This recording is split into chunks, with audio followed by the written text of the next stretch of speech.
This is Files for AudioFiles number 22, my interview with Devin Canfield.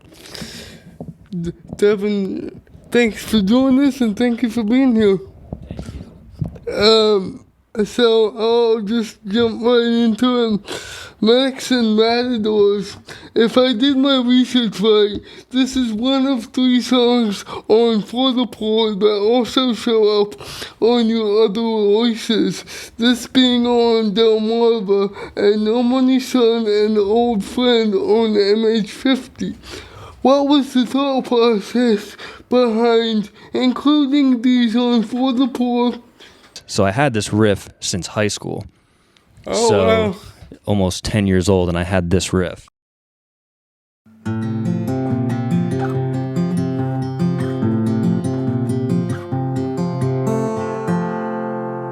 That riff for a long time, which, kind of transformed over time to do the Medics and Matadors intro of. Yeah. And at one point, Medics and Matadors had that riff in there. It like that original riff was the transition. So the reason kind of just for putting it on this album was just one, I've always loved the song, and I was sitting with a huge collection of songs going into like my time in Nashville.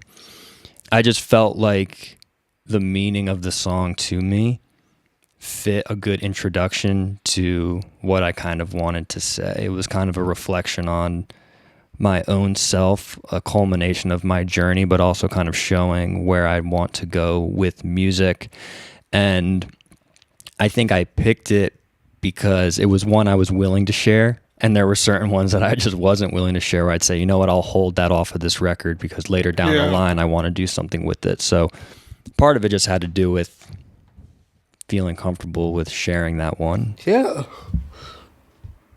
The beginning of that song reminds me of Eddie Van Halen's Spanish Fly. Mm-hmm. Are you doing some sort of tapping percussion on that? Now, for Medics and Matadors? Yeah. No tapping percussion. It's funny that you mentioned the Eddie Van Halen thing. So Eddie Van Halen and Van Halen was definitely an influence for me growing up. Yeah. My dad took me to see Van Halen when Eddie was still alive. Oh, cool. Prudential Center in New Jersey. Yeah. Reunion tour. I think it was 2000 and, oh my gosh, 8 or 9. I think it might have been a freshman in high school. Yeah. Cool. Those types of songs were foundational for me for learning, whether it was like Panama or Little Guitars, things like that. But tapping wise, there's not a lot of like tapping with it, but I do kind of use a percussive element in playing. Something Dave Matthews does a lot where he almost incorporates with his right hand these rhythms that have elements of percussion in them. So yeah, no tapping in particular though. Is that conversation a one-on-one with Jesus? A lot of my songs are kind of. I really do think I'll write and just think about that. I think of what if... Maybe like a confession of sorts? Sort of. So the song itself, if I were to kind of walk through the idea of it,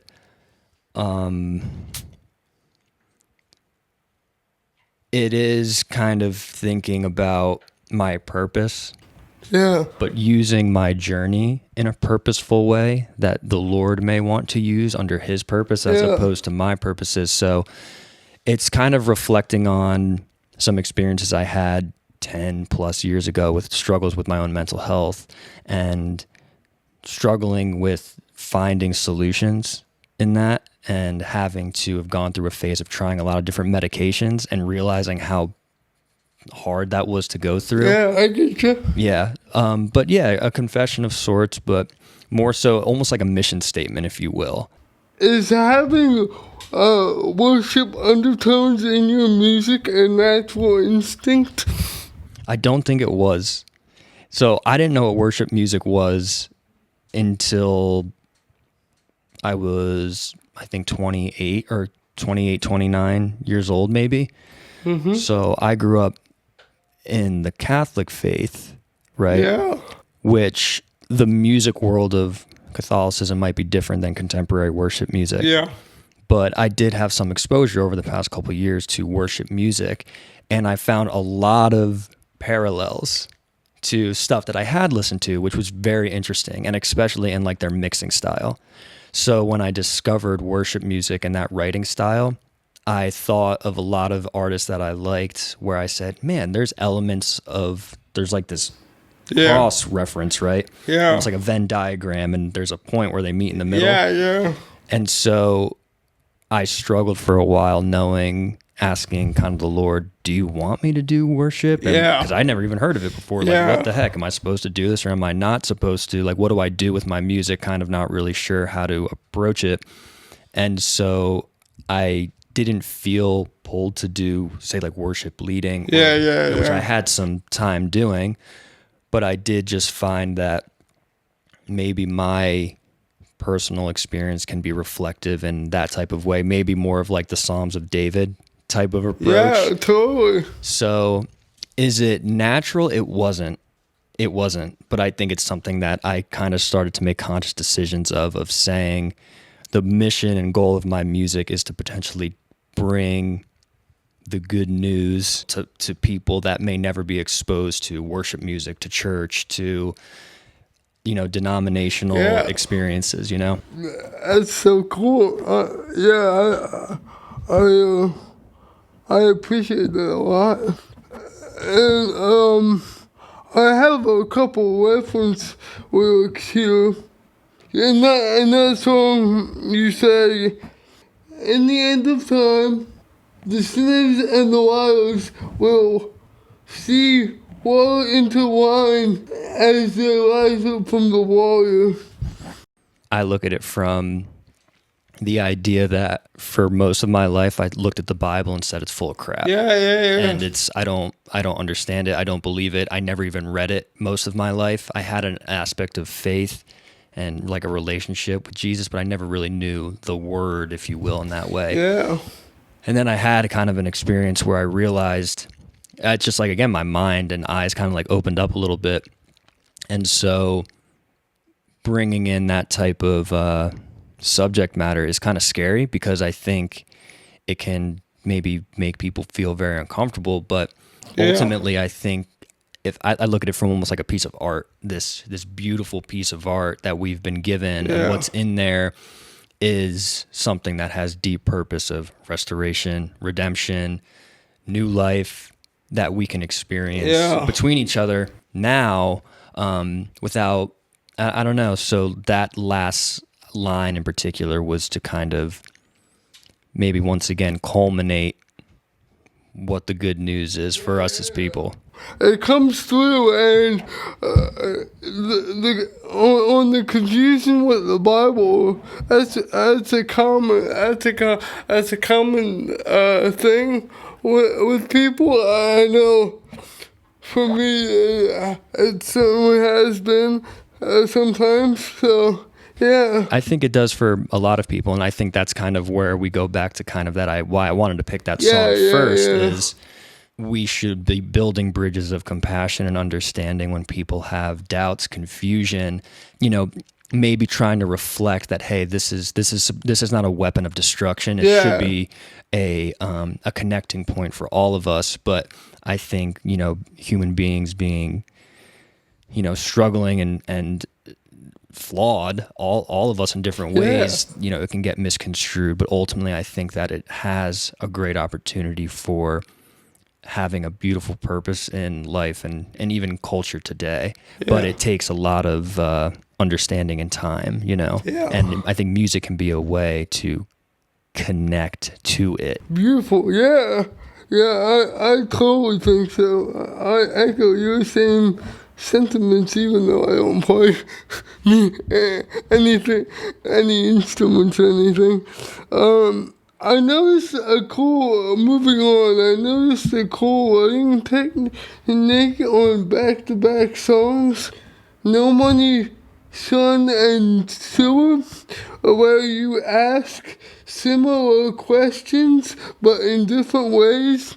So in No Money, Son, you say, has anybody else have been walking around here thinking like, oh my god, this stuff is so messed up. Has anybody else been looking around here and thinking like, oh my god, tell me what's going on? And then Sue, you say, how do you do? I'm well. How do you do? I'm doing fine pretty much all the time. I think those songs, those small changes are so good and necessary for the progression of the songs. Can you tell me about your writing process? Yeah. First, that is just, I gotta say, like, that's really cool and, makes my heart feel very full to hear, you acknowledge some of that stuff. So I think, to answer your question with the writing process, No Money Son was imagining, like, if I had to sit down and write something that maybe feels a little bit more cheesy, what would that sound like? With that song, the idea is not more so about being broke and having no money. It's about God's provision. Because in this world, I think that if someone were to be struggling in such of those ways, it can really create a perception around their totality of their identity. And I've seen, even in my own struggles, where God has provided in ways that make no sense, not only just financially, but so many different things. So I'm trying to imagine that experience in my mind and say, how do I take that experience and put it into a song that's like this? Sewer, though, was a completely spontaneous song. In a way, it kind of sounds like Norwegian Wood by the Beatles. So somewhere in the recesses of my mind, I'm kind of thinking of that influence in there and trying to come up with a song like that. Lyrically speaking, I use that one part of when it's like, the falsetto kind of. It's kind of supposed to signify speaking to somebody else. And maybe how sometimes that's just what we do. We feel we have to be like, oh yeah, I'm fine. I'm fine. How's it going? I'm well. Nope, whatever. Move it along. But going to that high falsetto part is to kind of signify like conversation.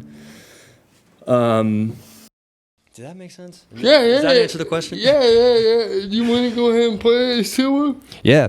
So Sewer was kind of an inception song for the record. I would say it's about feeling like being kicked when you're down. But choosing to rely on who God says you are.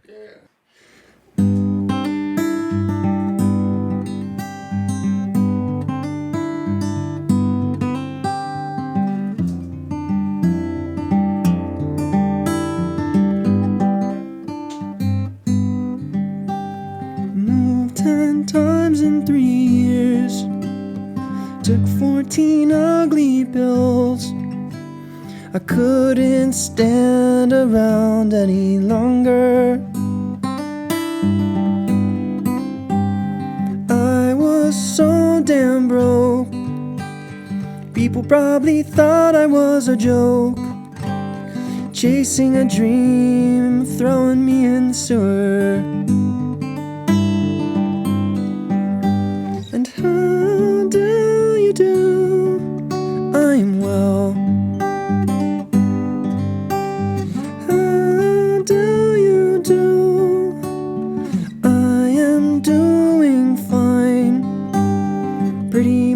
All of the time, but I can't stand this shit any longer. And maybe I'm delusional, singing Bruce songs at age 2. Nobody thinks that's cool, it don't matter. But how do you do? I'm well.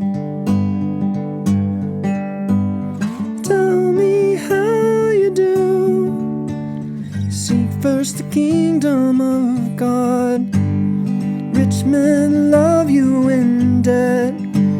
They'll take your keys and throw them in the sewer.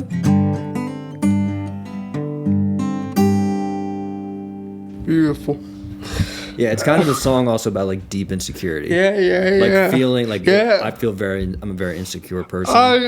And I gotta tell you, I related so much to when you say singing Bruce songs. I was kind of the weird guy who listened to classic rock when I was in school. So You and me both. yeah. You and me both, man. And that's the thing. Like I grew up legitimately, like I was singing Bruce songs by the time I was like 2 years old, like obsessed. I mean, my parents had a huge influence on it, but looking back, I kind of like in my mind, I remember that, like when I feel like giving up or like you're a piece of shit, you suck, give up, give it all up. You don't do it. I'll think about even before I could even understand anything that there was a connection to the music and just not to give up on that. But I think part of the confidence in pursuing music as an artist isn't about relinquishing feeling insecure. It's about choosing to move forward despite the insecurity and despite the outside noise. But that song is a reflection of kind of that struggle. Like you still struggle, you know what I'm saying? And I struggle with that probably every second, but despite it, it's like I'm going. I'm doing it. That's so good. In Overlooked, you say, I house broken bones in these homes. Set me on fire as I crawl back to my head in the days. He went and spit out my worth. Sounds like pure anger coming out in the song. Mm-hmm. Can you talk about that? Sure. I think anger is a very interesting emotion, and I kind of have struggled in my life with depression, anxiety, panic disorder, anxiety disorders. And someone told me one time that anger is a form of depression, and the anger is manifested in depression. Depression can also be seen as a lack of feeling accepted to express. So repression, like depression is the repression of expression. Yeah. And so, yes, I think it's one of the songs that deeply reflects that aspect of the mind.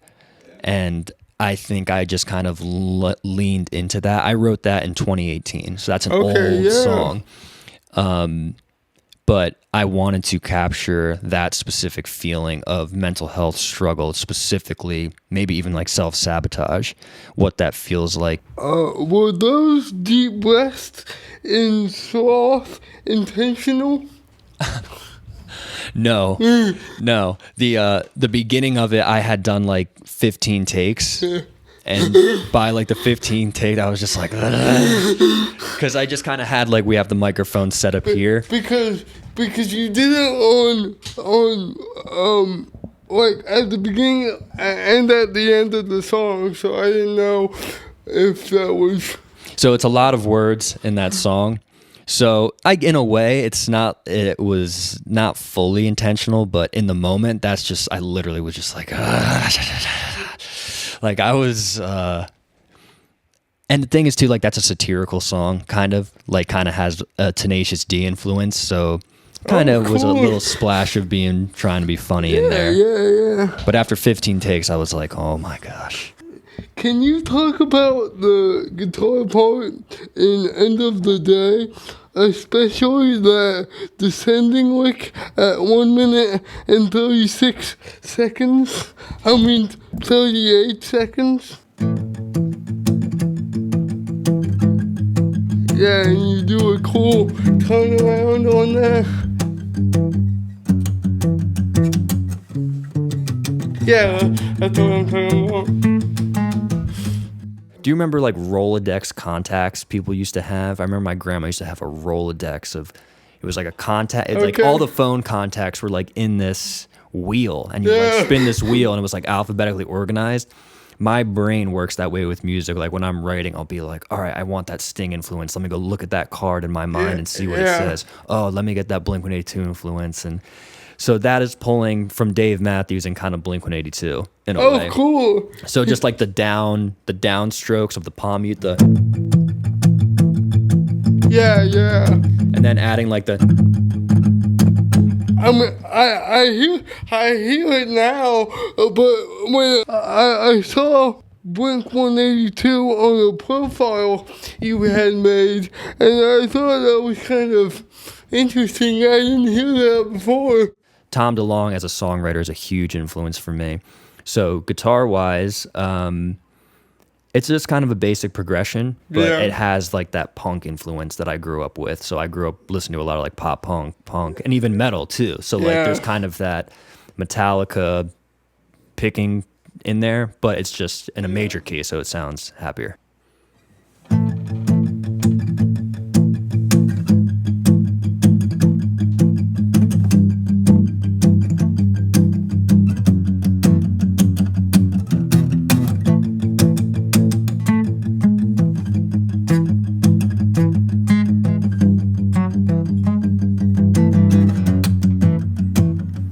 Open roads, open wounds, with no place to go but sing a song and light one up, rewrite the past and get some luck. And at the end of the day, we had to go our own way with the Lord. Broken back, broken wrist, sit me down, what I miss. I've seen it all in the night, chase the sound, saw the light. And at the end of the day, we had to go our own way with the Lord. At the end of the day, we had to go our own way with the Lord.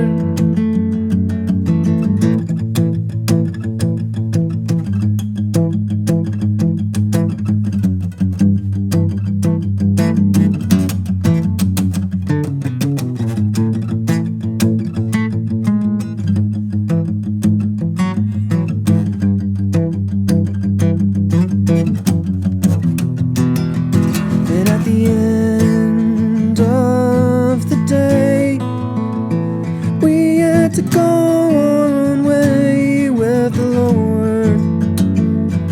At the end of the day, we had to find our own way with the Lord.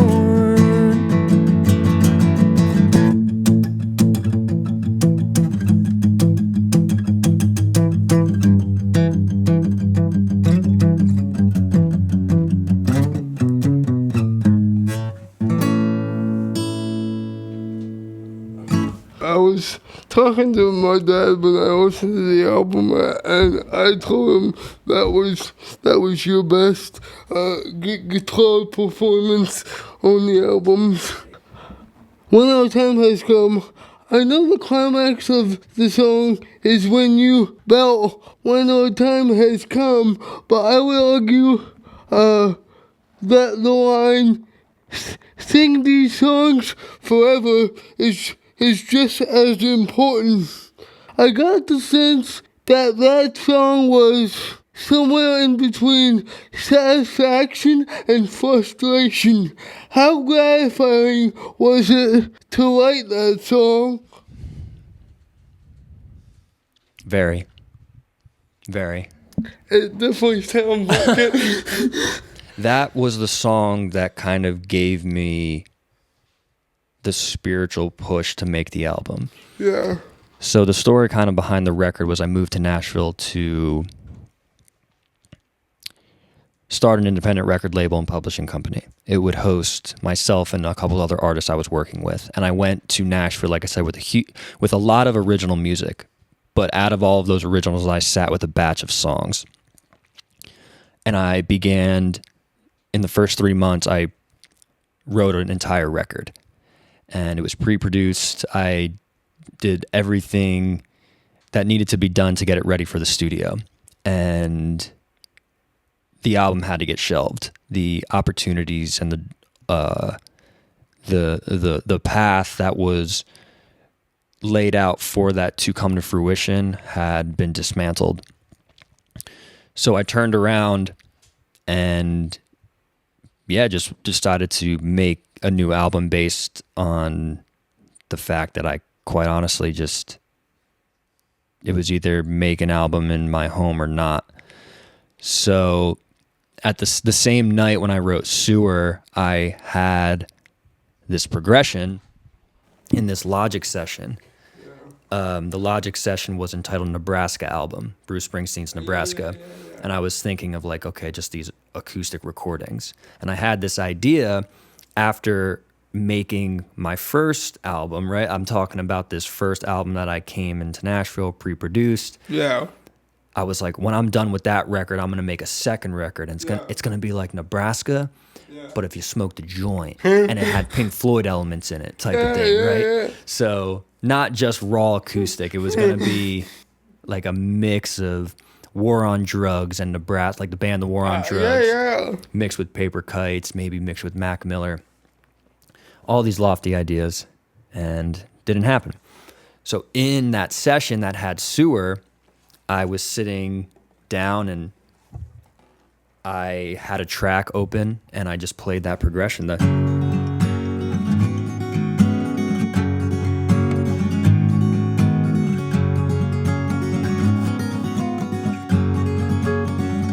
And I just did something like that's how my demo sounded home. Like I'm just kind of like just spewing nonsense into the microphone. But in there I start threading words. I start writing stuff. So it was a subconscious process. A lot of it is I just kind of let my brain write words in session. So I might do like 15 takes and just say whatever I want to say. Yeah. And then I'll go through and be like, wait a minute, I really liked what I was saying here. And as I was kind of piecing this together, I realized what my mind was trying to say. Also, can you wax poetic about the line, "It's hard to keep your head up when I've been defined in every way"? I didn't spend much time re-editing certain things. Yeah. So if I did, and I've thought about this even myself, where I think if I went back, I would have said, it's hard to keep your head up when you've been defined in every way. And then I realized the change. It's hard to keep your head up when I've been defined. Yeah. And then I started kind of thinking about like the perception of how the perception of others weigh on us and how we may feel based upon how we may think we seem in other people's eyes. Also kind of felt like there's some words in scripture where Jesus talks about being denied and others denying him. Yeah. So I think it's kind of gleaming on that idea, but ultimately what I was trying to get across is like how sometimes for me it's hard to keep my head up when I feel like you get shit on a lot, you get put down a lot, maybe you feel misunderstood, or I think we all deal with those things in certain ways. And I think that was the ultimate reflection on it, is as much as we want to lift our heads up, there might be something in our connection with each other that helps us allow to keep our heads up too. But when people are hurting and people are struggling with things, it could be challenging. I did notice that interesting word usage, said you and I, so it's interesting to hear you say that. Beyond anything too, there's a piece of me that just feels shame, feels unworthy, feels less than, like, again, those insecurities in myself that, you have to grow over time to work with. And I think there is that piece of me that was also trying to reconcile where you feel like you let people down, you feel like, you might be a cause for other people's struggles. And that's where I think my faith in the Lord, or like with Jesus, is he offers freedom from those things. And it doesn't mean that they go away, but I think it's the reshaping of your identity and thought patterns where life changes from there, right? The realities changes, but that line still reflects on some deeper struggles with that, I think. Yeah. Is renewed and restored your take on Judgment Day or baptism? It's not as much like Judgment Day, and it was definitely not written with those things in mind. Where, for example, I wasn't sitting down saying, "Hey, we're going to write about the idea of like the Lord's second coming or the what does baptism mean." The lyrics came. I had a gig in Rehoboth, and my guitarist was playing with me, and he woke up in the middle of the night one night, and he had came in my room and was like, "Hey man, I need you to take me to the hospital." I was like, "What?" What the heck's going on? And he had bronchitis, and he was like, "Dude, like I don't feel well." So it was like 4 a.m, drove to the hospital. He went and got meds. They ended up saying, "Hey man, you have like a serious case of bronchitis." And meanwhile, we just spent that night playing a gig for 4 hours where he had to sing. I dropped him off at the hospital, and now at this point, the sun is starting to come up. So I go for this drive along the coast, and those words came to me. I was like half asleep. You know what I'm saying? And I had been like working on that song for a while. And it was originally called Radiant Hope. And then I kind of had this idea, instead of, once again, maybe culminating the idea of where I think the good aspects of what faith can bring to us is a sense of restoration. And I think that it was about the present moment opportunity to experience that in our lives. I thought it was about baptism, and then I got to the chorus, and then it kind of switched for me. So at least when I heard it, would you mind playing "When Our Time Has Come"? Sure.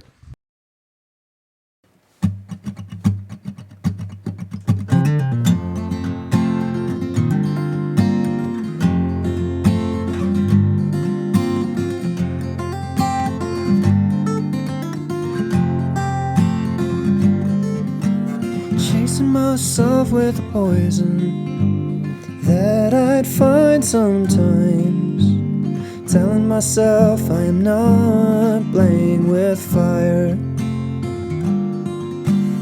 Found me such a woman who cares about my star, tells me that she loves me and my heart.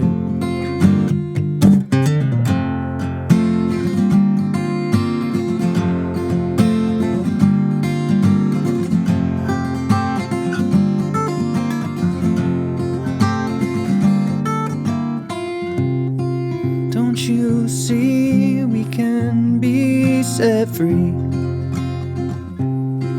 Don't you see, we can be set free. The more I cry when the world locks me inside, the more that I want to sing these songs forever.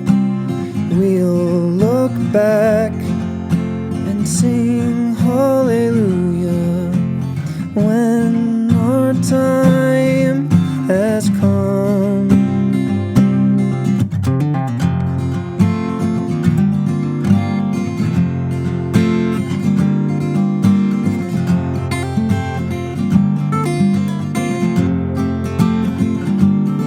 Binomial nomenclature, all for one and one for all.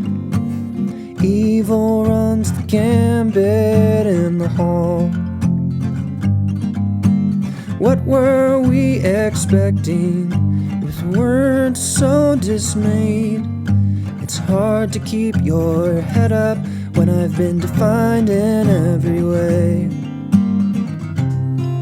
So like with that line, it really does, like, I think to myself about how, like, I imagine, like, Jesus kind of, like, speaking to his disciples, being like, hey, yeah, you're going to feel like crap, and keep your head up when I'm being defined in these ways. That's kind of the notion, too, but still reflecting on my own self. I was just thinking that as I was playing it.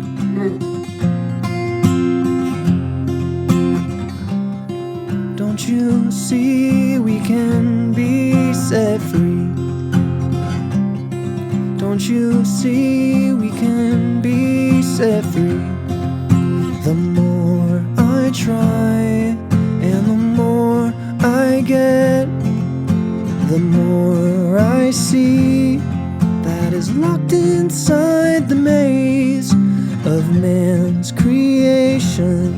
That doesn't mean I am bound for hell before our time has come. The more I cry when the world locks me inside, the more that I want to sing these songs forever. We'll look back, we will sing hallelujah when our time has come.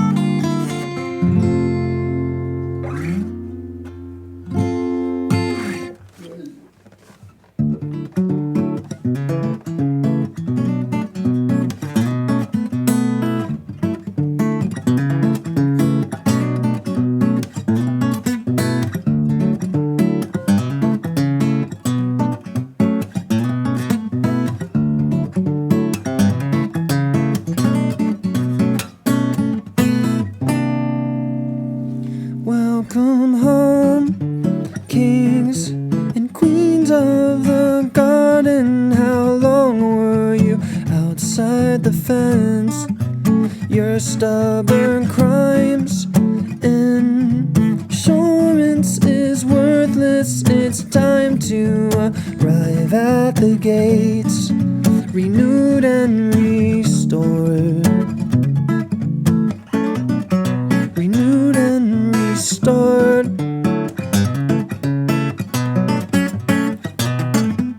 We reached out to the oceans with prayers perched, our hearts hurling dreams, sowing seeds. Seek and you will find that the calm of the certain revere, renewed and restored. Renewed and restored.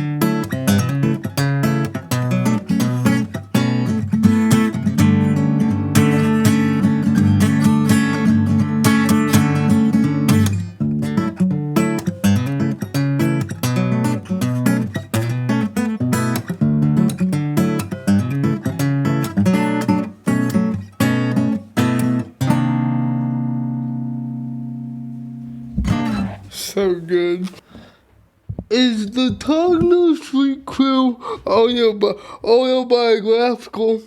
Is that actually where you grew up? My mom's side of the family is where Togno Street comes from. So my grandparents were extremely influential to my faith. My grandfather in particular, he's the pinnacle for me of my experience with my faith. And I had, he was my confirmation sponsor. We had done even a pretty profound silent retreat once, and it was deeply moving. And I learned everything that I know about the Lord from him, from them.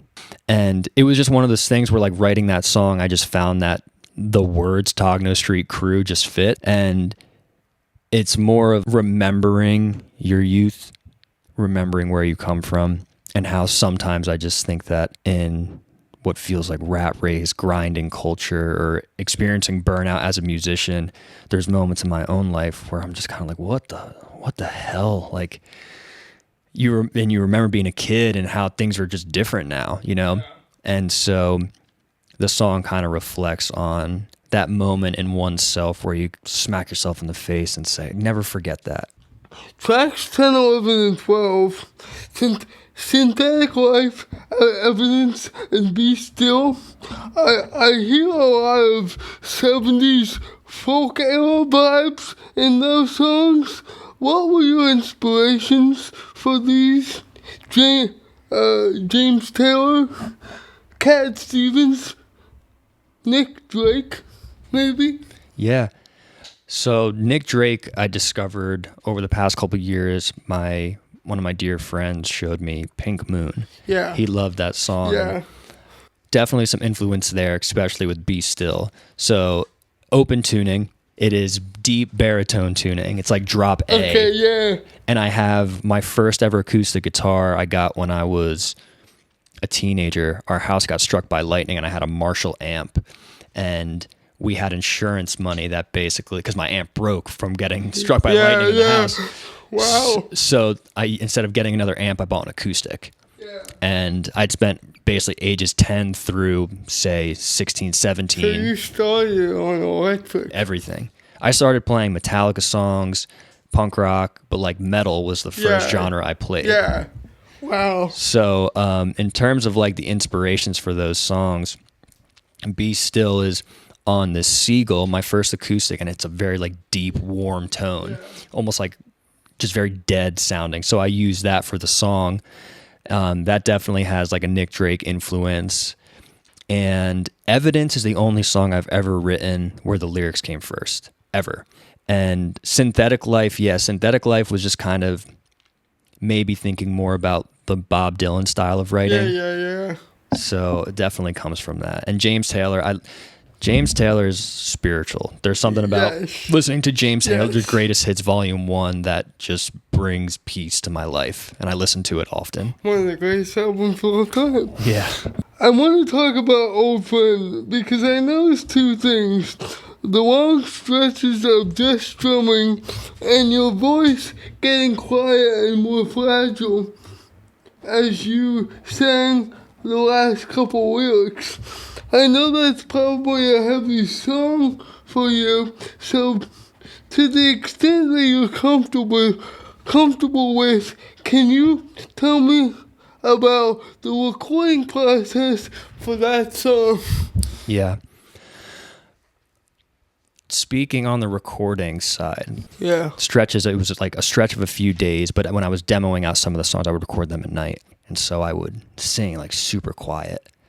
And I think that was one of the songs I had done like later in the evening too. I did find myself drifting in that moment of prayer in the song, reflecting and thinking about a lot. And I think I was getting kind of lost in that moment too. Kind of a David Psalm style writing of reflecting to the Lord, maybe in darker moments. Music is that for me. You know, it's the blank canvas of reflection that is used to communicate and make sense of the world. It's cool to hear you say that because when I heard the song, it definitely sounded like it was from your experiences. They are.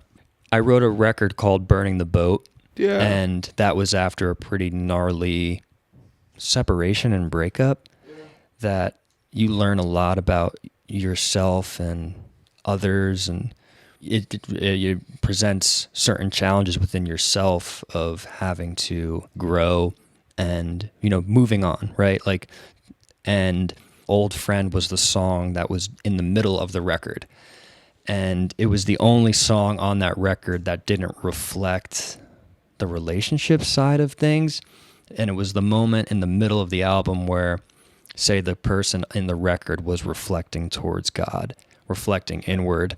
Maybe it can also help other people understand that in prayer or meditation, that we can bear our hearts fully to the Lord, and it doesn't have to look a certain type of way, and that there's comfort in dealing with the darknesses. So the idea in that song for me was not only the recognition of God choosing to stay with you, or that aspect of compassion, I think, gets lost in our world as people. So I think that song was written in a time when I wanted to experience that. And that, you know, that's what I mean, like writing a song like that helps me to get to that point. So I noticed you put Only Church in Town and The Good Vine back to back. Could The Good Vine be seen as a lyrical continuation of Only Church in Town. You're hitting the nail on the head again. Yes. That was on purpose. And that's where I just say, like, I feel really fortunate that, you know, you acknowledge something like that. So the Only Church in Town was this idea of trying to create this scene of breaching denomination. Yeah. Church is important. It's not to say one denomination from another. That's not the point. The point is beyond hurt and pain, that there is always something that turning towards Jesus in prayer and choosing to relation with him and invite him into your life, that you experience some of that freedom, like, again, beyond shame, beyond guilt, beyond the things that ruin our lives, which reflects into the good vine. I sometimes I don't really remember certain passages off the top of my head, but where Jesus is kind of painting this idea that, hey, I am the vine that you want to stay attended to, and I will take away the things that serve you no good. Yeah. And I mean, I just know that I need that in my life, like, all the time. Because I don't know what the frick I'm doing most of the time. I'll tell you the lyrics I noticed. I made it seem, came across as like a through line for me. You said in the Only Church in Town, you said, but even a man like me was shown grace and mercy. Despite ransom words, I had no place to call my own. Between the lies and shame, I found the narrow gate. And the good vine, you say that regardless of the past, wherever we had been, I will love you the same.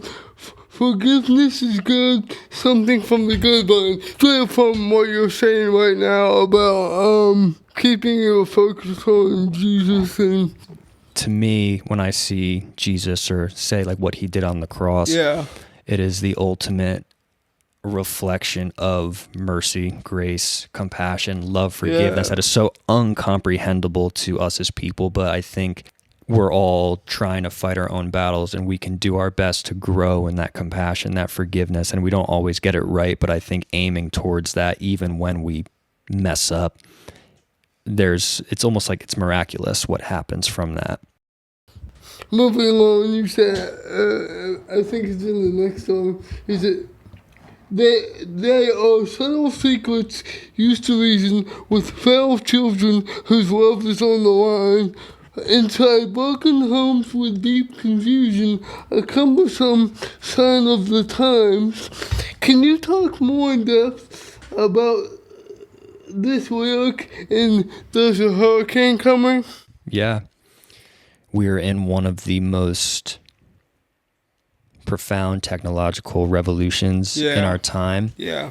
And I don't know if we all know exactly what that means and what the repercussions of those things could be. I think that cigarettes, when they first came out, they were like, yo, these things are sick. Like, get on this. There was commercials about them in the 70s. Yeah. You know, and it was like, you got to ask Theo Vaughn would say, come get this hitter. Yeah. You know, come on. But it's like, here we are 70, 60 years later, and they're like, hey, go get your lungs checked out. You might have lung cancer. And we know what it will do. So it might be a stretch of a connection, but I just think to myself, between social media, between the news, politics, religion being wrongly used, the hate that is bred from the very devices and things that are trying to bring us all together, it seems that more people are having harder times with certain things. And my quite honest reflection was thinking more about, what does technology do to us? Now, I've kind of spoken a little bit sometimes. It is uncomfortable to say at times, but for me, like, I have struggled with pornography addiction in the sense of where just like being exposed to certain things online, I just find that, hey, you could just, it's always there, readily available. And it just seems like a nagging thing that I just find that I'm like, I want this out of my life. I don't want to engage in this, but it shows up. So it's like, okay, well, why am I saying that? Like, why would I bring something like that up?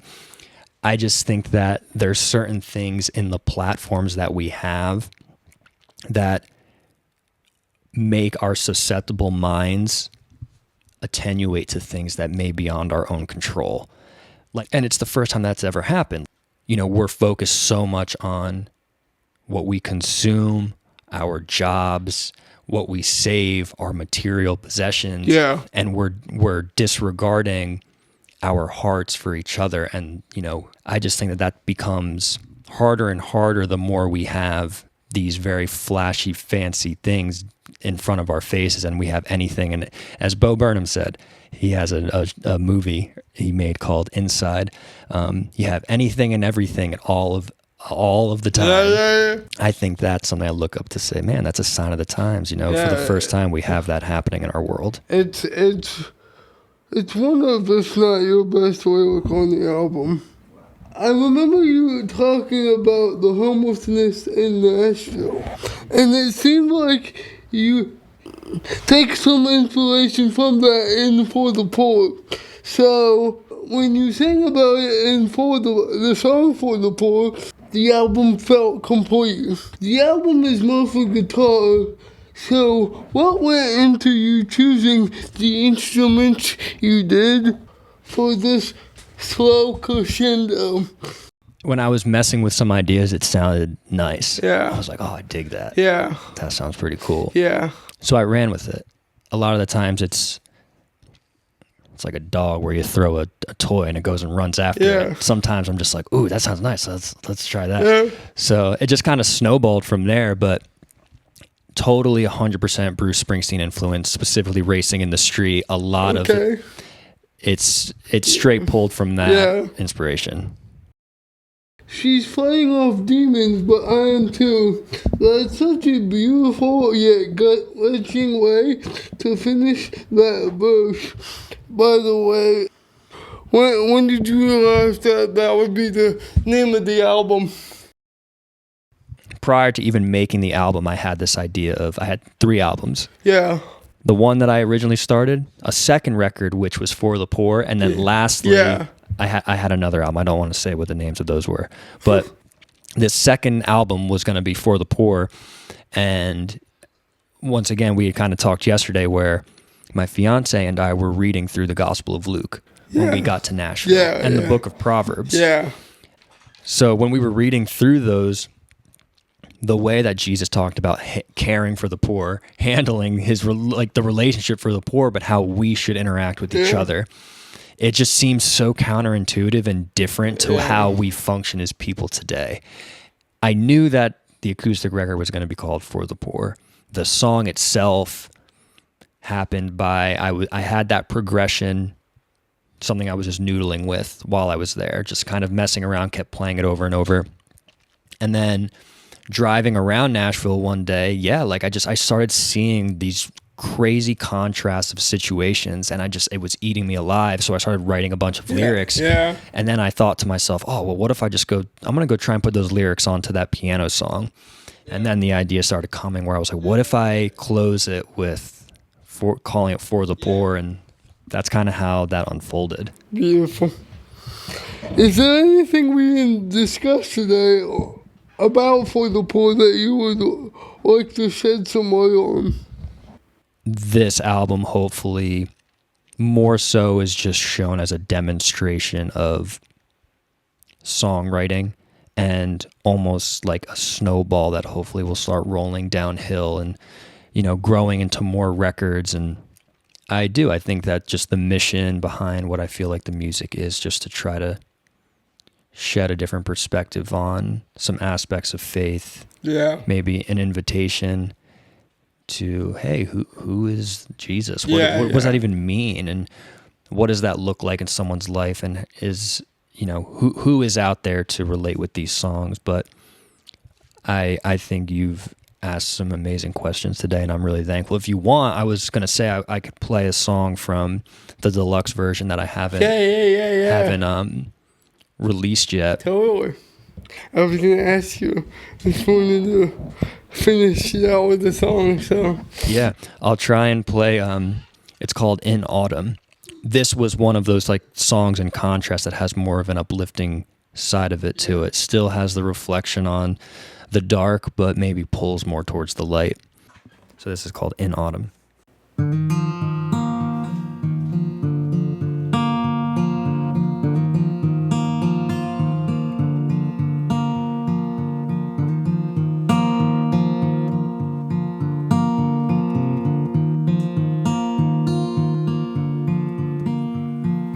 Cold and mysterious stranger, like quiet drops of morning dew.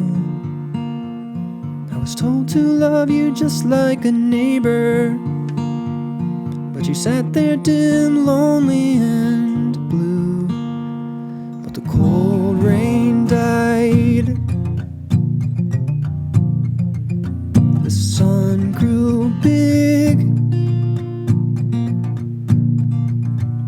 trees sang life in autumn. Simple sounding songs, my written texts. Who will hear my voice if I cry out?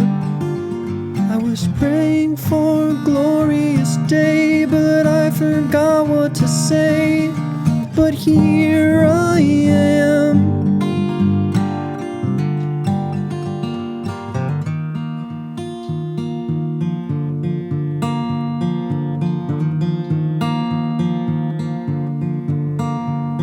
A bold and adventurous venture had burnt me up just like a fuse. I was born to run and sing of the Savior, but I sat there dim, lonely and blue.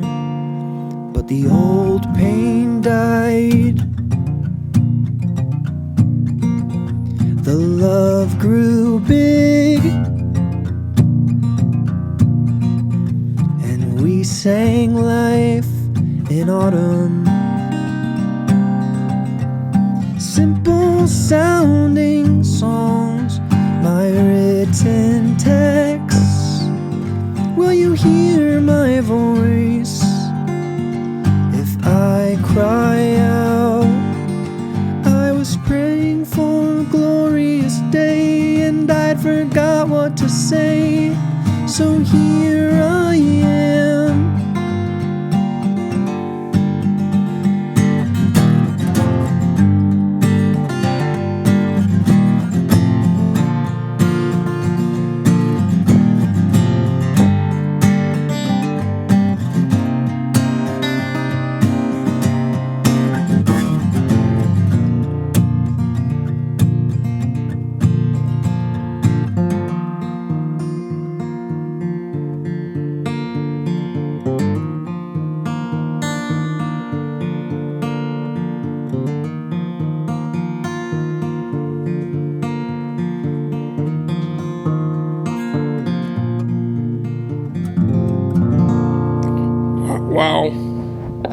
Wow.